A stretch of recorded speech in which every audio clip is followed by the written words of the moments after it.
Hello friends, welcome back to Analyzing Stock Market. So today I'll be talking about XEU USD pair and we'll do the Forex analysis for 30th to 3rd April 2026. So let's go straight to a chart.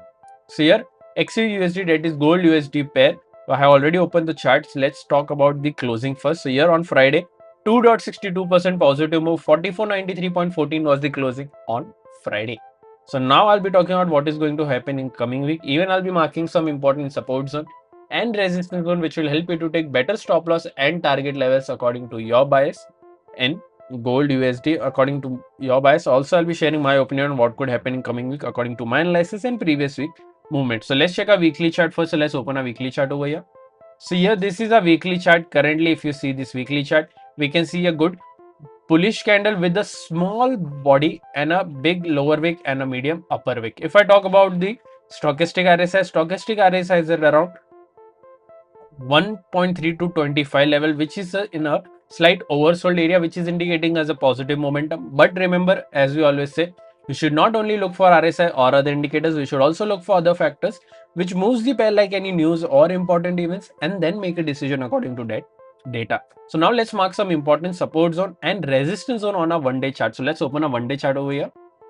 So yeah, this is a one-day chart currently. If you haven't subscribed to my channel, do consider subscribing to my channel and click on the bell icon so that you don't miss any videos that I upload on my channel. So here you can see some important support zones and resistance zones are already marked.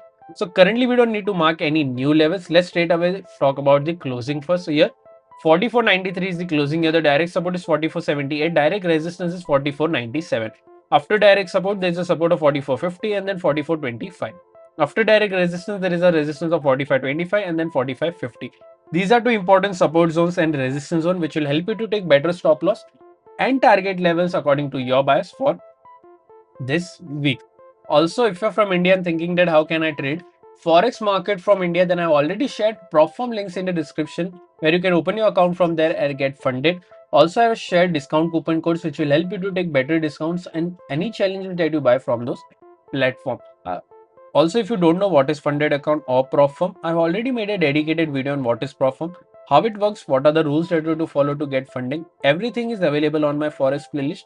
Do consider checking that out as well. Also, if you think that this prop firm has a very strict rules, then you can also use the real or live account broker, which I have already given link in the description of GTC FX. If you open the account from the link given in the description of GTC FX, then I will add you to my premium Telegram channel where I share my own trades over their own setup. So if you're interested in that, then do open your account from the link given in the description of GTC FX. Then I will add you to the group, which is absolutely free. So now let's talk about the closing first. So here 44.93 is the closing. Here the direct support is 44.78, 44.97. Here my expectation is a bit negative for this week. I'm expecting a negative closing in this range, that is 44.52. 44.78, I'm expecting a negative closing in this range. But if you're going for any long trade, then you can go for a long trade once 4,500, which is a psychological number, gets breached and a one day or a 4-hour candle gets closed above this, then you can go for a long till this level. Even you can go for this level as well. Overall, my expectation is a bit negative, but we'll respect the price and accordingly we will trade. If direct support gets breached, then we will go for a short. If direct resistance gets breached, we will go for a long, but after a candle closing. My expectation is bit negative. What are your expectation? Do let me in the comment section. If you did like my analysis, then don't forget to like, share and subscribe to my channel. Also, if you want to learn trading, you can directly contact me on my WhatsApp number. Do consider subscribing to my channel as well. Thank you.